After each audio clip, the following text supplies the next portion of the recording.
Hello friends, welcome to my YouTube channel digital Sarvodaya.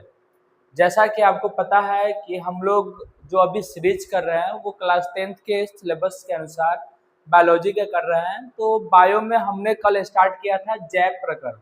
तो जैव प्रकरण में हम लोग देखे थे कि अगर कोई सजीव अपने आप को जीवित रखने के लिए जो भी काम करते हैं उसे हम लोग बोलते हैं जैव प्रकरण।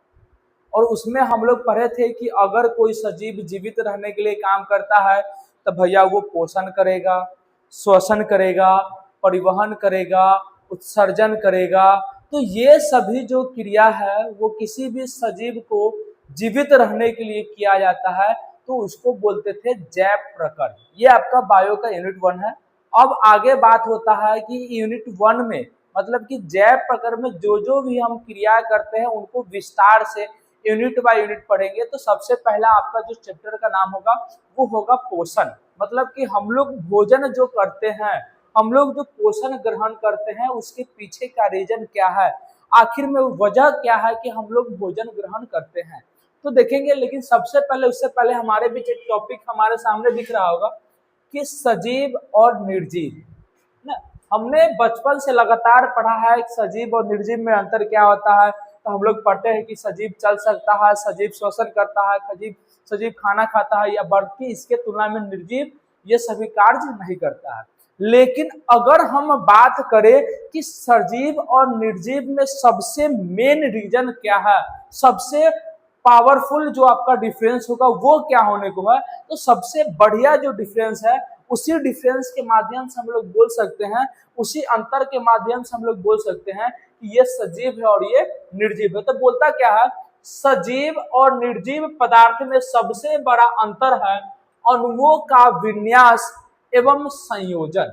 मतलब कि अगर हम बात करें सजीव का और निर्जीव का, अगर इसमें सबसे बड़ा कोई अंतर है तो वो अंतर है उसके अणुओं का विन्यास या संयोजन। मतलब उसके अणु जो हुए, मतलब उसके अंग जो हुए, या तो उनका वो विखंडित होगा, नहीं तो या वो जुड़ेगा आपस में। जैसे कि हम लोग पढ़े हैं कि अगर हमारे शरीर का वृद्धि हो रहा, मतलब हमारे शरीर के लेंथ में अगर विकास हो रहा है, तो इसके पीछे का रीजन एक ही है कि हमारे शरीर में जो कोशिकाएं हैं वो सभी कोशिकाएं आपस में विखंडित होते हैं, और जैसे ही वो कोशिका आपस में टूटते हैं तो टूटकर एक कोशिका दो अलग अलग कोशिकाओं में हो जाता है।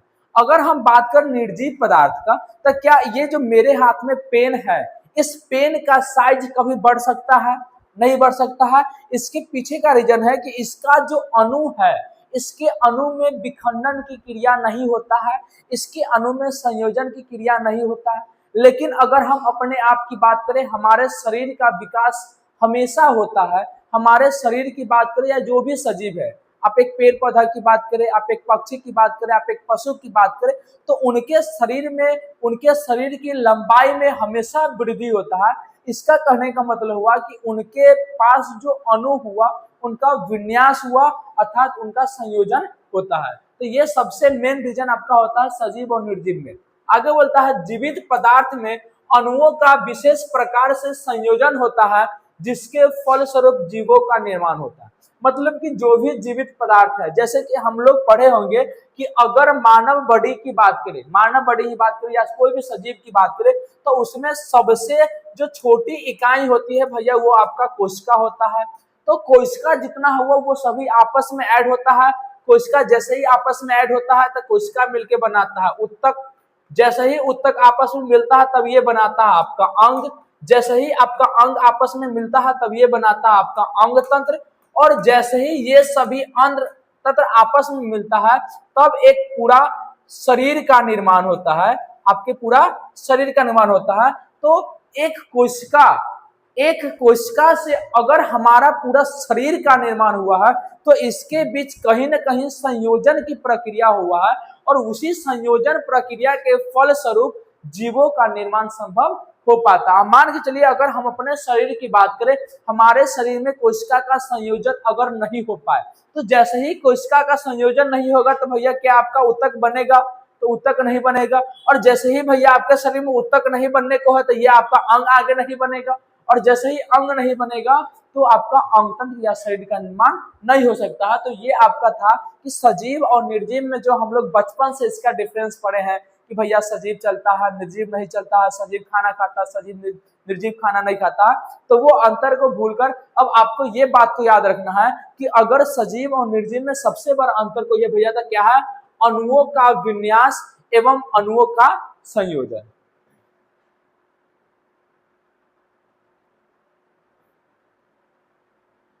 आगे हम लोग अपने मेन टॉपिक पे आते हैं, जो हमारा चैप्टर का नाम है कि भैया पोषण। क्या चैप्टर का नाम है? पोषण। तो पोषण कहने का मतलब हुआ कि हम जो काम करते हैं, एज लाइक अगर अभी हम आपको पढ़ा रहे हैं तो हम आपको पढ़ा रहे हैं तो हमको हमारे शरीर में एनर्जी लग रहा है। अब ये जो एनर्जी हमारे शरीर से खपत हो रहा है तो वो एनर्जी कहीं ना कहीं से चाहिए, तो इस एनर्जी की जो भरपाई हमारे शरीर में होगा वो कहीं ना कहीं भोजन से होगा। तो वही बोलता है पोषण, मतलब कि इसके भोजन बोलिए तो या पोषण बोलिए तो इस टॉपिक को हम लोग बोल सकते हैं कि भोजन। आगे बोलता है जीवों द्वारा भोजन ग्रहण करने तथा उससे ऊर्जा प्राप्त करने की प्रक्रिया को क्या बोलते हैं? पोषण बोलते हैं। मतलब कि कोई भी जीव है जो जीवित है अर्थात सजीव है, अगर वो भोजन को ग्रहण कर रहे हैं और उसी भोजन को ग्रहण करने के बाद जब उसको पाचित कर अगर उससे एनर्जी की प्राप्ति अगर हो रही है तो ये पूरी प्रक्रिया आपका कहलाता क्या भैया? तो पोषण कहलाता है। आगे बोलता है जीवों द्वारा अपने शरीर की वृद्धि, विकास, ऊर्जा प्राप्ति तथा जीवन क्रियाओं के संचालन के लिए आवश्यक पोषक पदार्थों को ग्रहण कर उनका उपयोग करने की प्रक्रिया को पोषण कहते हैं। कहने का मतलब हुआ कि अगर हमारे शरीर में कोई टूट फूट हो गया है ना, मेरा हाथ टूट गया, मेरा सर फट गया, तो अगर ये हुआ तो सिंपल सी बात है वहां पर जो कोशिका था वो विनष्ट हो गया, वहां का जो कोशिका था वो नाश हो गया। तो उस कोशिका की मरम्मत करना है या हमारा जो अंग में वृद्धि हो रहा है ये करना है, तो सिंपल सी बात है इसमें आपको चाहिए एनर्जी। क्या चाहिए आपको? ऊर्जा चाहिए। अब ये जो ऊर्जा है आपको कहीं ना कहीं पोषक तत्व से मिलेगा, और ये जो पोषक तत्व है जब तक आप भोजन नहीं कीजिएगा क्या ये पोषक तत्व आपको मिलने को है?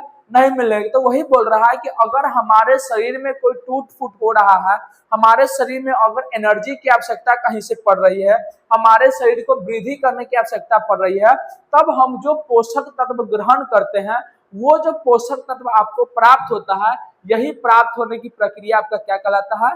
पोषण कहलाता है। आगे बोलता है पोषण द्वारा प्राप्त जटिल खाद्य पदार्थों का सरलीकरण विभिन्न चरणों में उपचयन एवं अपचयन अभिक्रिया द्वारा होता है। बोल रहा है कि अब हम जो पोषण के रूप में, भोजन के रूप में जो ग्रहण किए खाद्य पदार्थों को, अब वो जो खाद्य पदार्थ होता है वो बहुत ही जटिल होता है। मतलब ऐसा नहीं है कि आप भात दाल चावल खाएं और आपके शरीर में वो गया और एनर्जी डायरेक्ट मिलना स्टार्ट हुआ, ये नहीं होता है। जैसे ही आपके शरीर में जाता है तो उनका सरलीकरण होता है, मतलब वो छोटे छोटे भागों में टूटते हैं, विभक्त होते हैं, और जैसे छोटे छोटे भागों में विभक्त होते हैं उसके बाद वहां से एनर्जी मिलता है। अब ये जो एनर्जी मिलता है तो भोजन के विभक्त होने से लेकर उससे एनर्जी प्राप्त होने तक की दो प्रक्रिया होता है भैया। एक प्रक्रिया आपका होता है उपचयन और दूसरा प्रक्रिया होता है अपचयन। एक प्रक्रिया क्या है? उपचयन, और एक प्रक्रिया है अपचयन। और ये जो प्रक्रिया है आपका ऑक्सीजन की उपस्थिति एवं अनुपस्थिति में होता है। जब ऑक्सीजन की उपस्थिति में होगा तब आपको एनर्जी की मात्रा जो मिलेगी वो अधिक मात्रा में होगा, और जब ऑक्सीजन की अनुपस्थिति में होगा तब यहाँ से जो एनर्जी आपको मिलेगी है वो बहुत ही कम मात्रा में मिलेगा। आगे बोल रहा है इसी उपचयन एवं अपचयन अभिक्रिया को श्वसन कहते हैं। मतलब ये जो उपचयन और अपचयन अभिक्रिया हो रही है इसी को हम लोग क्या बोलते हैं? श्वसन बोलते हैं। अभी श्वसन के बारे में हम लोग इतना ही समझेंगे, नेक्स्ट जो आपका यूनिट होने को है वो श्वसन है, तो उसमें हम लोग श्वसन के बारे में पूरा विस्तार से समझेंगे। चलिए आगे देखते हैं। आगे आपके सामने टॉपिक है कि भैया पोषण की विधियां, मतलब कि जो हम लोग भोजन ग्रहण करते हैं, जो हम लोग अपने शरीर में भोजन को ग्रहण कर रहे हैं, पोषण कर रहे हैं, उसे ग्रहण करने की कुल कितनी विधि है, तो बात करेंगे कि उसके ग्रहण करने की कुल विधि कितना है?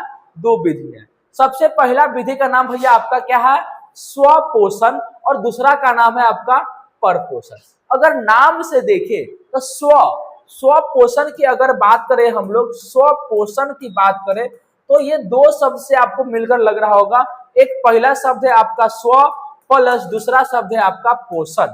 पोषण तो स्व मतलब होता है अपने आप से, मतलब कि अगर इस विधि में आपको भोजन चाहिए तो आपको किसी और पे डिपेंड नहीं रहना पड़ेगा, आपको अपना भोजन खुद से बनाना पड़ेगा। अगर आप अपना भोजन खुद से बना रहे हैं, स्वतः बना रहे हैं, तब उसको बोलते हैं हम लोग स्वपोषण।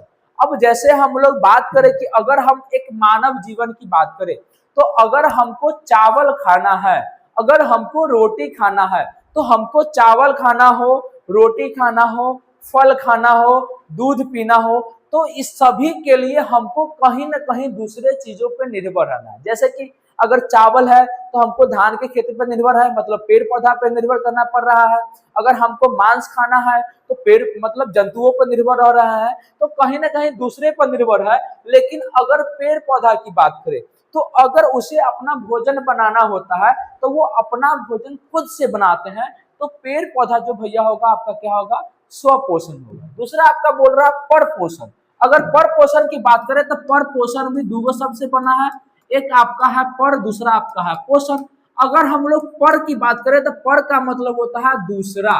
क्या होता है, दूसरा, मतलब कि आपको तो पोषण करना है, आपको जो भोजन चाहिए वो आप दूसरा से ले रहे हैं, उसके लिए आप दूसरे पे डिपेंड है, तब उसको हम लोग बोलते हैं परपोषण। जैसे कि अगर हम बात करें जितने भी सजीव है पेड़ पौधा के अलावा, वो सभी आपका कहलाता है परपोषण। तो आज हमने आपको देखा कि भैया पोषण क्या होता है, सजीव निर्जीव में अंतर क्या होता है, पोषण की कुल विधि कितना है।